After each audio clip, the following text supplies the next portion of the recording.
부회장이면 사실 평직원으로 들어가서 정말 갈 때까지 간 거잖아요. 나의 능력을 제일 잘 인정받으려면 어떻게 해야 되나요? 보통 사람들은 100을 노력했는데 80이 화가 나고 120이 나오면은 흥분하고 그러잖아요. 그게 아니라 곧 위기가 닥치는 거죠. 왜냐면 뽀록이 날 거 아니에요. 자기 실력이. 하는 게 굉장히 실력이에요. 모든 성과는 거기서 나오는 겁니다. 안녕하세요, 한석준입니다. 우리 삶에 진짜 필요한 지식을 전하는 지식인 초대석. 오늘은 LG 에너지 솔루션의 전 부회장, 현재 고문을 맡고 계신 권영수 고문님과의 두 번째 시간입니다. 어서 오십시오. 네, 반갑습니다. 지난 시간 통해서 일을 대하는 자세, 또 조직인으로서 일을 해나가는 많은 마음가짐에 대해서 정말 많이 배웠습니다. 이번 회차에서는 조금 더 예민한 것들을 여쭤보고 싶은데요. 흔히 대기업일수록, 큰 조직일수록 그런 말을 많이 합니다. 기업에서 임원이 되려면 라인을 잘 타야 된다. 저도 그렇게 어렴풋하게 알고 있었거든요. 근데 고모님께서는 스스로를 반골 같은 사람이었다라고 표현하셨어요. 그러니까 소위 반골이면 라인 타는 게 좀 어렵지 않습니까? 반골인데도 임원이 될 수 있습니까? 저는 이제 라인을 한번 타야만 되는 상황이 있었어요. 어떤 분이 자기 라인으로 들어오라고 오파를 내더라고요. 나 네. 깜짝 놀랐어요. 지금 너 내 밑에 와 이러나요? 뭐라고 표현합니까? 말로? 우리 쪽에 와 이런 표현을 쓰셨어요. 그래서 죄송한데 제가 못 들어온 걸로 하겠습니다. 그러고 나왔어요. 저는 어떤 생각했냐면 라인에 들어가면 단기적으로는 편할지 모르겠으나 그거는 나를 게을르게 만드는 것이다라고 생각해서 그거는 아예 생각도 안 했던 거거든요. 그거는 처음부터 나는 안 하기로 맹세했던 사람이고 그러다 보니까 라인으로 타지 않기 때문에 내가 이제 가져야 될 거는 실력밖에 없다라고 생각해서 오로지 실력을 쌓는데 매진을 해서 다행히 내가 모셨던 상사분들이 다 그런 걸 인정해줘서 그래도 여기까지 온 것 같습니다. 그런데 그 라인을 안 타고 실력으로 돌파하겠다라는 마음이 정말 멋지고 낭만적이고 그렇거든요. 근데 솔직히 현실은 쉽지 않잖아요. 그리고 누군가가 내 라인으로 와라 라고 했는데 저는 안 하겠습니다 라고 하면 반대편이 되기도 쉬운 거 아닙니까? 어떻게 그걸 뚫어내셨어요? 그게 표현이 어떨지 모르는데 자발적 불편이란 자발적으로 불편한 걸 만들어야 내가 그 불편함에서 싸워서 이기기 위해서는 열심히 일할 수밖에 없다라는 것 때문에 때로는 자발적 불편을 하려고 노력한 적도 있었어요. 한 번 어떤 경우냐면 제가 미국에서 근무할 때인데 저하고 같은 동료가 있었어요. 같은 부장인데. 근데 인사고과라는 걸 하잖아요. 보통. 그 평가를 했는데 나하고 같이 일했던 이 친구가 굉장히 좋은 점수를 받았고 나는 나쁜 점수를 받았어요. 그래 그 친구를 같이 들어가서 우리 저 상사분한테 가서 아니 이 친구보다 제가 못한 게 뭐 있습니까? 최소한 같이 주든지 아니면 저를 올리든지 이 친구를 내리든지 그렇게 해 주십시오라고 해서 제가 대들었어요. 그분을 같이 데리고 들어갔어요? 네, 같이 갔죠. 그분도 동의하는 거였어요? 동의해서 자기도 미안하다고 그러더라고요. 네. 분명히 네가 열심히 일하는 거 안다 나도. 근데 어떻게 고가 이렇게 나왔는데 나도 미안하다고 그래 미안하지? 그래서 그럼 같이 가자. 와. 자발적으로 그렇게 불편하게 만들었죠. 그분이 굉장히 불편할 수밖에 없잖아요. 그 위 상사가. 모두가 불편하죠. 이분도 불편하고 나도 불편하고. 근데 그렇게 해야만 되겠더라고. 그래서 했더니 나중에 저를 올려주셨어요. 그래갖고 이제 같이 했는데 그런 식으로 하여튼 저는 회사 생활하면서 끝까지 마지막 순간까지 오로지 내가 믿을 수 있는 거는 실력밖에 없으니 실력만 쌓으면 혹시 안 되면 회사를 나가도 되니까 나가서 실력 인정받으면 되니까 그런 믿음으로 살아왔는데 다행히 많은 상사분들이 인정을 해주셔서 지금까지 잘 왔던 것 같습니다. 그러니까 함께 들어가서 내가 못한 게 뭡니까? 인사고과 바꿔주세요라고 말하는 그런 것도 굉장히 낭만적이네요. 그러니까 낭만적이라는 표현이 뭐냐면요. 무슨 콘텐츠에나 나올 것 같은 얘기인 거예요. 그때 왜 제가 그 생각을 했냐면 이거는 반드시 고쳐야겠다. 나는 억울한 거 참는 경우가 많아요. 이거는 참아야 될 일이 아니고 나같이 똑같이 당하는 후배들이 있을 텐데 이런 일이 재발되면 안 되겠다는 걸 경종을 울리기 위해서라도 제가 했던 것 같습니다. 저도 철이 없었죠. 철이 없었죠라는 표현이 다른 의미로 다가오는구나. 근데 참 정말 어려운 부분인 게요. 어떻게 해야지 내 능력을 인정받을 수 있는가 하는 부분하고도 연관되는 부분이지 않습니까? 그리고 아마도 많은 직장인들이 본인의 능력이 100이라면 100만큼 인정받지 못하고 있다라고 다들 느낄 겁니다. 그러면 나의 능력을 제일 잘 인정받으려면 어떻게 해야 되나요? 성과가 좋고 인정을 받고 이게 또 다른 문제지 않습니까? 예를 들어서 이런 거죠. 제가 100을 노력했는데 80밖에 평가가 안 나온다라고 하면 오히려 저는 내가 낮게 평가됐기 때문에 다음에는 좋은 기회가 오히려 올 것이다 라고 생각을 하고 거꾸로 내가 100을 노력했는데 120으로 평가되면 이거 큰일 났다. 내가 지금 내 능력 이상으로 평가됐는데 잘못하면 떨어지겠다라는 불안한 감을 느끼기 때문에 오히려 평가에 대해서 조금은 냉담하고 보통 사람이 생각하는 거하고 좀 거꾸로 생각을 했어요. 그게 내 마음을 편하게 편하게 해주기도 하고 보통 사람들은 100을 노력했는데 80이 화가 나고 100을 노력했는데 120이 나오면은 흥분하고 그러잖아요. 땡 잡았다라고 그죠, 하죠. 그죠. 네. 그게 아니라 곧 위기가 닥치는 거죠. 왜냐하면 많은 사람들이 120으로 알 거 아니에요. 실력은 100인데 그럼 자기가 뽀록이 날 거 아니에요. 자기 실력이. 그 위기가 오는 거예요. 아, 그렇게도 보는군요. 근데 내가 100인데 80으로 바꿔도 잘 됐다. 내가 어느 순간에 100이라는 걸 보여주면 이 사람들이 좋네 이렇게 하는 기회가 생기잖아요. 그렇게 생각을 하니까 우선 마음이 편해지고 어떤 기회도 잡을 수 있고 어떤 위기도 관리할 수 있고 여러 가지로 좋았던 그 생각을 계속해서 갖고 있는 생각입니다. 아니, 듣고 보면 말이 되는데 말이 돼요. 일단 80이 나오는 순간 굉장히 기분이 나쁠 것 같거든요. 기분 나쁜 건 사실이에요. 잠시 그거를 돌이켜서 생각하면 그거는 기회다라고 생각할 수 있는 거죠. 그러면 이제 좋은 성과를 얻어내기 위해서 일부에서는 일의 핵심을 잘 봐야 된다라는 말씀하셨잖아요. 그러면 그 일의 핵심을 정확하게 잘 파악하는 데 있어서 단순하게 생각하는 게 도움이 됩니까? 단순화해야죠. 단순화하는 게 굉장히 실력이에요. 단순화하는 데 필요한 그 방법이 있어요. 그거 뭐냐면 계속해서 질문을 던지는 거예요. 이거 어때요? 이렇게 얘기하면 그래서요? 그 다음에는요. 그래서 계속해서 던지면 이게 복잡한 게 쫙 풀리면서 마지막 순간에는 아주 심플해져요. 본인하게도 스스로 자문을 하는 거예요. 이건 이런 문제가 있어. 그래. 그럼 그건 어떻게 풀지? 어떡하지? 계속해서 질문을 던지면 마지막에는 뭔가 이 실타래 같은 것이 복잡한 게 갑자기 단순해 보이는 거예요. 근데 그거는 트레이닝이 필요한 거예요. 어떤 트레이닝을 해야 됩니까? 계속해서 질문을 던지는 거예요. 어떤 답변을 하면 그래서 그건 어떻게 하는 건데? 어떻게 하면 되는 건데? 라고 질문을 계속 던지면 단순해지는 답을 찾을 수 있는 거고 스스로에게 던지고 또 상대방한테 던지고 라고 하면 혹시 나중에 기회 되시면 한번 해보세요. 네. 그럼 그 과정을 거치면 나도 단순하게 이 사건을 파악하겠지만 나랑 대화하고 있는 저 사람도 이 사건을 파악하게 되겠군요. 그렇죠. 그 사람한테 계속 질문 던지는 거죠. 자기한테 질문 던지는 것이고 끊임없이. 오늘 배우는 게 너무 많아서 집에 가서 해야 될 일이 너무 많아졌습니다. 지금. 당신이 잘 되길 바랍니다. 이 책에 나오는 내용 중에 하나가 사람이 나를 따르지 않는 데는 다 이유가 있다. 이걸 혹시 깨닫는 계기가 있었습니까? 그거는 이제 LG 디스플레이라는 곳에 이제 CEO로 처음 갔을 때예요. 2007년도인데 처음에 대표이사가 되니까 이제 어떻게 해야 될지 잘 몰랐죠. 사실은. 일단은 잘해줘야겠다라고 생각을 막 잘해주려고 했어요. 그런데 회사가 굉장히 어려웠던 상황이거든요. 회사가 지금 뭐 적자가 많이 나고 뭐 휘청휘청할 때인데 정말 고생들 하니까 잘해주려고 노력을 무지하게 했는데 우리 직원들의 반응은 굉장히 싸늘한 거예요. 그래서 또 한 번은 이제 직원들이 대표이사를 평가하는 시스템이 있어요. 사장들을 다 평가를 하는데 제가 제일 꽁시를 받은 거예요. LG그룹 사장 중에 최하위를 받은 거예요. 나는 잘해주려고 노력을 무지하게 했는데 화도 나고 섭섭도 하고 이거 내가 CEO로서 체질이 아닌가? 라는 생각까지 하게 되고 그럴 때 문득 저거는 이제 우리 아버님이 저한테 썼던 글인데 이게 저 사람들이 저렇게 생각할 때는 뭔가 내가 잘못해서 그런 거 아닌가 하는 생각이 퍼뜩 들더라고요. 나를 돌아보기 시작했어요. 나를 돌아보기 시작하니까 그 사람들이 나에 대한 인식이 CFO 시절의 권영수로 알고 있는 거예요. 내가 바뀌고자 하는 거를 몰라주는 거예요. 그래서 그들의 마음을 이제 읽기 시작했고 그들의 마음을 바꾸지 않으면 안 되겠다 싶어서 이제 그들한테 내가 그런 사람이 아니다라는 노력을 하기 시작했죠. 그 사람 얘기를 경청하고 직원들 얘기를 들어보고 직원들의 마음을 읽고 그러면서 직원들의 마음이 바뀌기 시작한 거예요. 그래서 내 탓이다라는 거는 직원들이 나에 대한 생각을 바꿔줘야만 된다는 생각을 못하고 무조건 잘해주면 되겠다고 생각하니까 그게 잘못된 거예요. 그래서 그걸 고치고 나니까 직원들이 이제 마음을 열기 시작하더라고요. 그때부터 이제 순탄하게 대표이사 일을 할 수 있게 된 거죠. 잘해준다라는 것 역시도 기준이 나였군요. 네, 그렇죠. 내 생각에 잘해주는. 맞아요. 그들 입장에서 잘해준 게 아니에요.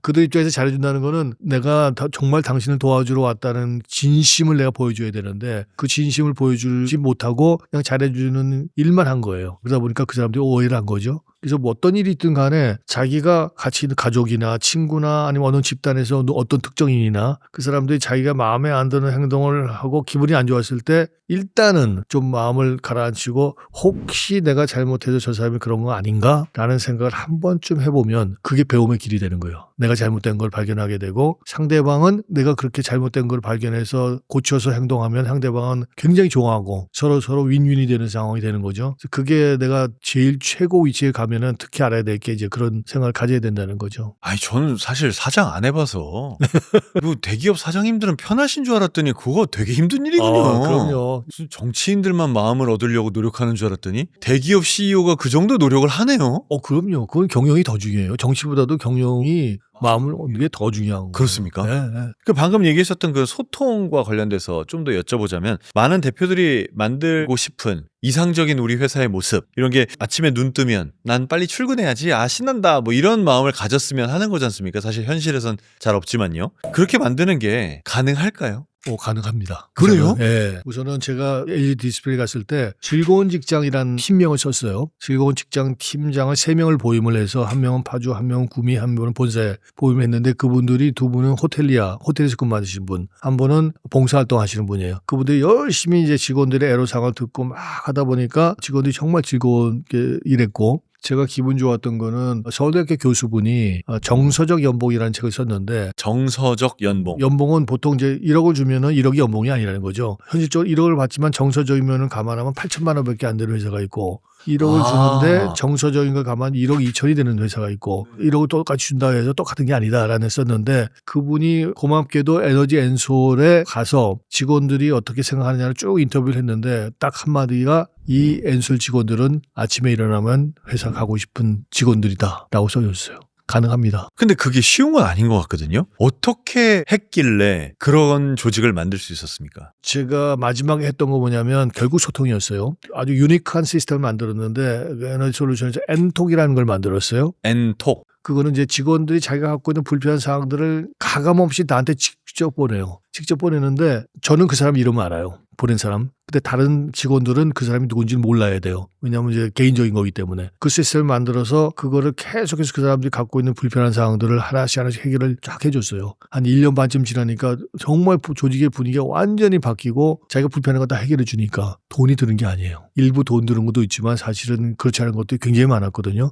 그런 것들 제도를 바꿔주고 이런 것들이었어요. 결국 소통하고 그다음에 실행. 2가지가 반드시 있어야 돼요. 근데 직원들을 직접 만날 수 있는 방법은 없기 때문에 하트라인을 만드는 것 자체가 현장하고 똑같거든요. 유사 현장이란 말이에요. 그래서 즐거운 직장, 출근하고 싶은 직장은 충분히 가능합니다. 고모님께서는 사람들하고 잘 협업을 해오시면서 45년 동안 LG그룹에서 LG그룹이 많은 일을 성공적으로 이끌어가는데 큰 역할을 해오셨는데 이제 사회생활을 처음 시작하는 20대 청년들에게 어느 조직을 들어가든지 인간관계가 정말 중요하고 그 시작을 위해서 이것부터 해봐라 라고 아주 작은 거 하나 추천해 주신다면요. 그 친구들 중에 제일 인기 좋은 사람이 누군지 알아요? 누군가요? 귀가 잘 안 들리는 사람. 잘 안 들리는 사람이요? 왜요? 잘 들으려고 경청을 해요. 귀가 잘 안 들리는 사람은 열심히 들으려고 귀를 쫑긋해서 온 정성을 다해서 듣잖아요. 그럼 상대방은 오해하는 거예요. 내 얘기를 정말 경청하는구나. 귀가 안 들리는 거 모르고 저 양반은 저렇게까지 나를 정말 열심히 듣는구나 하는 것에 감동하는 거예요. 그래서 그 인기가 제일 우리 친구 중에 귀가 잘 안 들리는 친구 하나 있거든요. 그 친구가 인기 짱이에요. 걔하고 얘기하면 기분 좋다는 거예요. 인간관계의 시작이 경청입니까? 경청만큼 좋은 건 없고 그 대신 말은 좀 줄여야죠. 좌장에서 지가 막 얘기하는 사람이 있잖아요. 정말 짜증나는 사람. 그러다 어떤 때 가면 내가 이제 그만 얘기하라고 제가 조정을 해요. 너 이제 얘기 충분히 했으니까 그만해라. 경청이 인간관계를 형성하는데 가장 최고의 약이라고 봐야 되죠.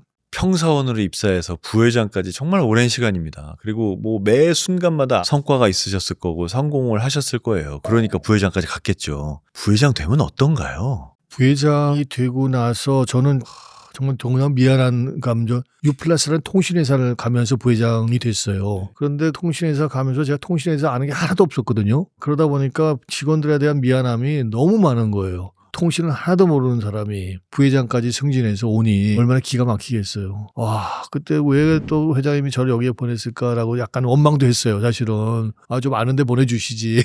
아는데도 많은데. 그렇지 많죠. 많은데. 그래갖고 할 수 없이 이제 한 달간 문을 걸어 잠그고 통신에서 공부를 했는데 최소한 기본을 해야 되겠더라고요. 그래서 그렇게 해서 했는데 그 당시에 몰랐기 때문에 내가 직원들한테 뭔가 해줘야 되는데라는 걸 고민하기 시작했고 뭔가 그 방법도 찾긴 찾았는데 어쨌든 말씀드리면 그 당시에 굉장히 특이한 케이스로 저는 미안한 생각을 가지고 회사 부회장이 됐다. 그렇게 말씀드릴 수 있겠어요. 그럼 반대로 LG그룹의 부회장은요. 뭐가 좋아요? 부회장 일단 저 어디 출장 가면 퍼스트 클래스 타시죠? 퍼스트 클래스에 사장부터 타요. 그렇습니까? 그런 것도 되게 부럽거든요. 전문 경영으로서는 끝까지 간 거죠. 회장까지 가시면 가끔 계시긴 한데 그건 아주 특수한 예외인 거고 전문 경영이 갈 수 있는 끝까지 갔기 때문에 이제는 이제 정상에 다 올라온 거죠. 그러니까 나름대로 뿌듯함, 직장인으로서는 저는 할 거 다 했다라는 그런 안도감 뭐 그런 것도 있고. 연봉은 얼마나 많이 받아요?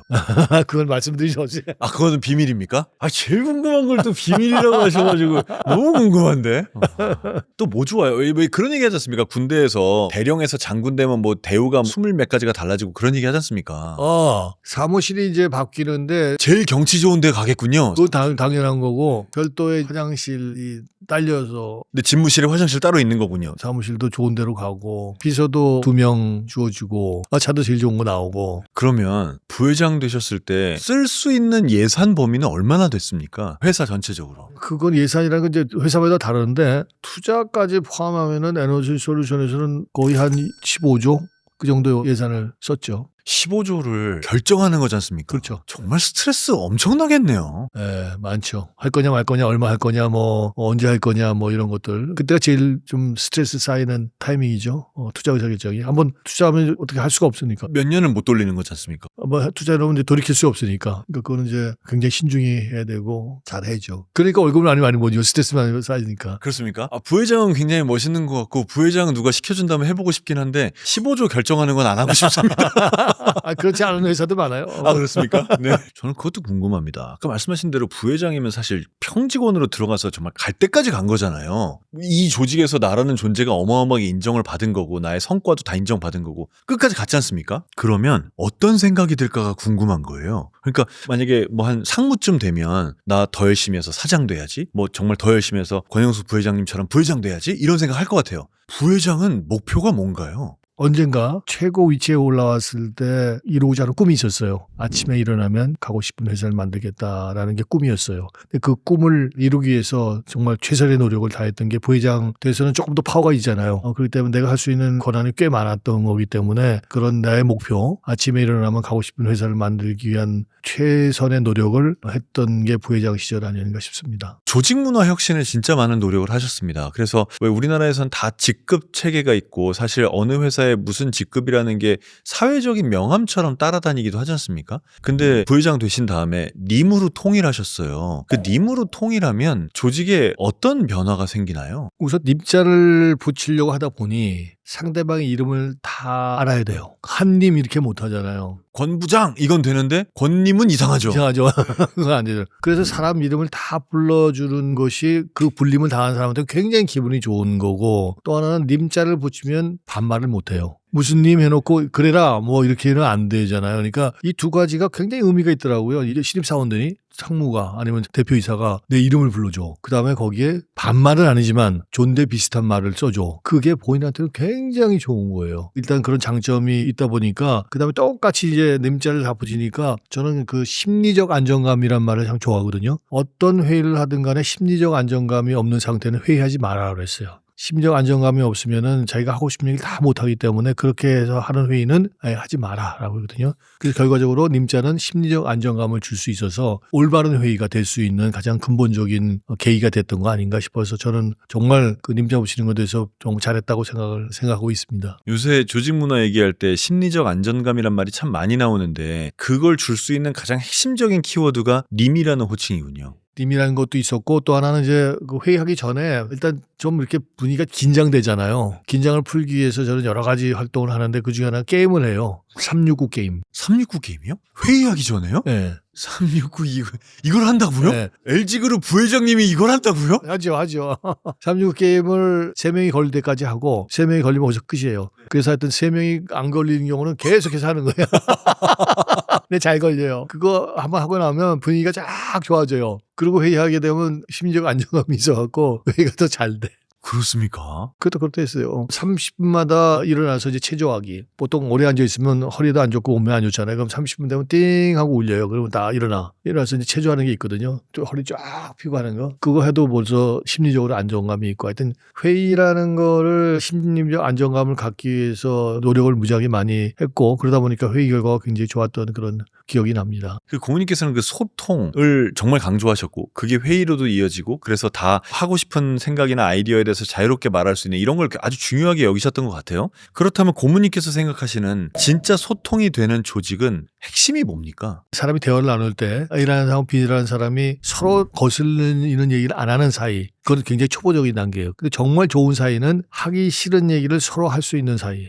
지난번에 그때 기분 나빴어. 뭐 이런 얘기를 서로 할 수 있는 사이가 정말 소통이 제대로 되는 거거든요. 그렇게 되려면 심리적 안정감이 없으면 그런 소통이 안 돼요. 왜냐하면 내가 싫은 소리 했다고 저 친구가 나한테 뭐라 그러면 어떻게 해? 라는 생각이 들 거 아니야. 그 내가 싫은 소리 해도 저 친구는 받아줄 거야. 라는 게 서로 그렇게 되어줘야 되는 거거든요. 그러니까 옛날에 어떤 조직을 맡았을 때 저녁 때 먹으러 가면 그냥 뭐 서로 싸우는 거예요. 그때는 님자도 안 붙여요. 아, 형 그때 왜 그랬어?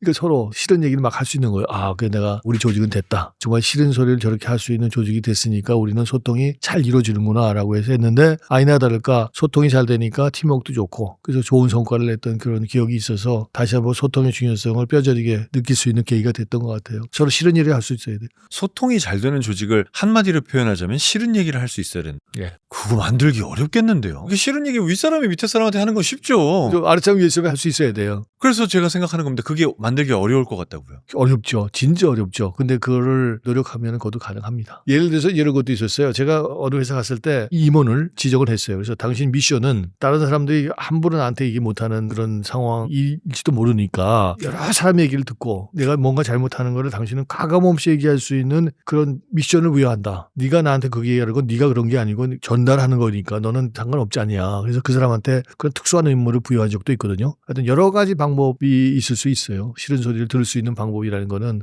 또 싫은 소리 잘하는 사람이 있어요. 있습니다. 그래서 그 옆에 두는 거예요. 아, 그런 사람을 옆에 둬라. 예, 예. 제일 멀리 두고 싶은데. 그렇죠. 근데 그거는 실력이 있고 자신 있는 사람은 그런 사람을 옆에 둬요. 근데 실력이 없고 뭔가 자기가 자존감이 떨어지는 사람은 그런 얘기를 들으면 쇼크를 받잖아요. 싫은 소리 들으면. 그럼 멀리 하는 거죠. 야, 소통이 잘 되는 조직 문화. 저는 제가 소통을 그래도 잘하는 사람이라고 생각했는데 그걸 더 나아가서 누군가가 저에게 싫은 소리를 편하게 할 수 있는 사람인가를 생각해보면 저는 거기까지는 안 되는 것 같습니다. 혹시 친구분 중에 본인한테 싫은 소리 막 해주는 그런 친구가 혹시 있으신가요? 아유, 진작에 다 관계 끊었죠. 한마디만 하면.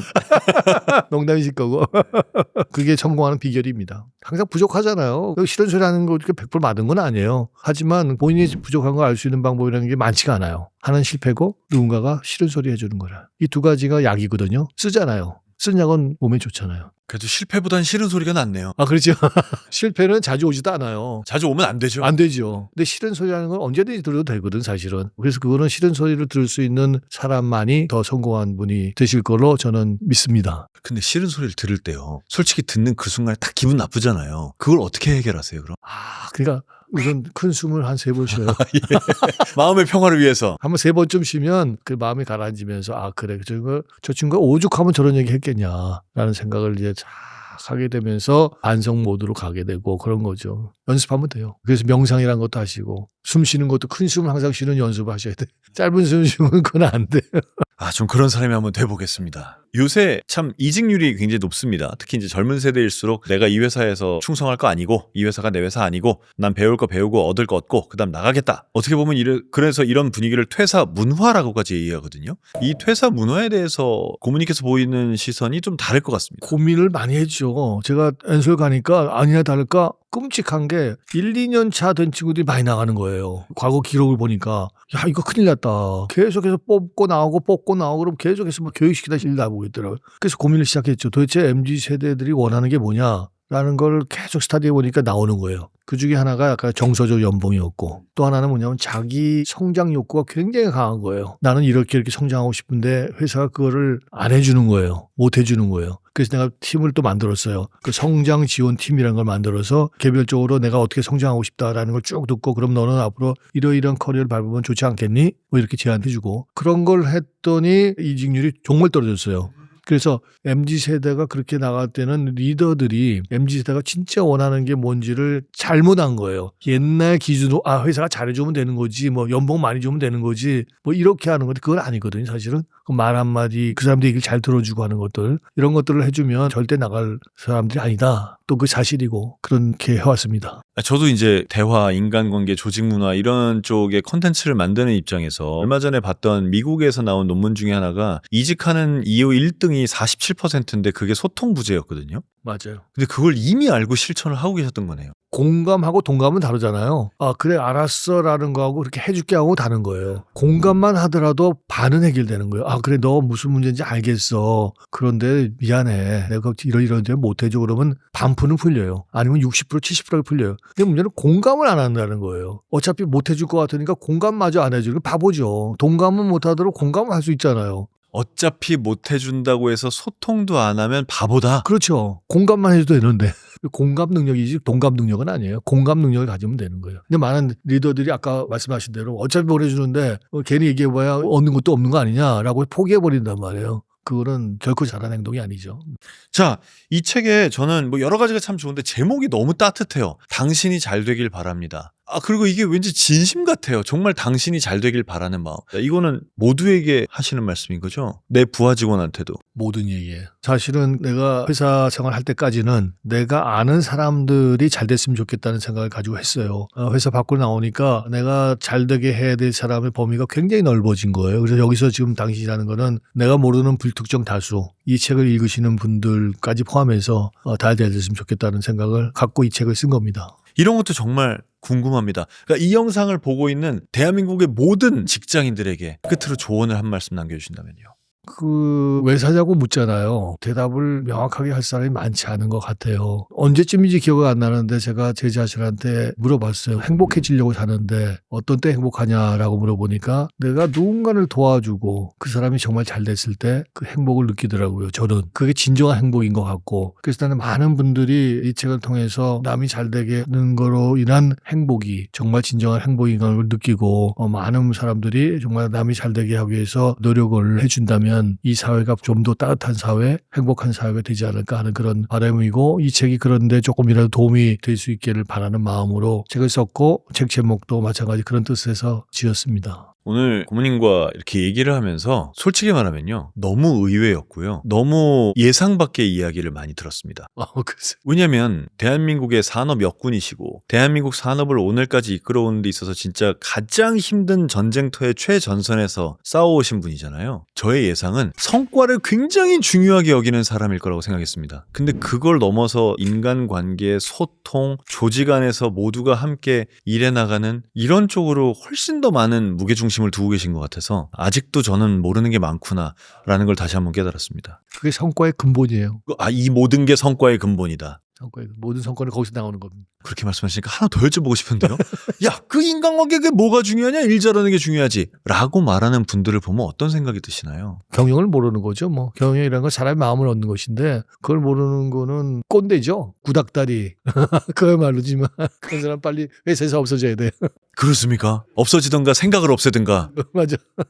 자, 지식인 초대석 오늘은 LG 에너지 솔루션의 전 부회장, 현재는 LG 그룹의 고문을 맡고 계신 권영수 고문님과의 즐거운 시간이었습니다. 내가 현재 조직에서의 지위가 낮던 중간이던 높던 상관없이 조직 안에서 내 삶을 영위해가는 모든 사람이 오늘 아마 이 영상을 꼭 보셨으면 어떨까 하는 생각이 들었고요. 만약에 영상으로 충분하지 않으시다면 우리 권영수 고문님의 책 당신이 잘 되길 바랍니다도 꼭 한번 읽어보셨으면 좋겠습니다.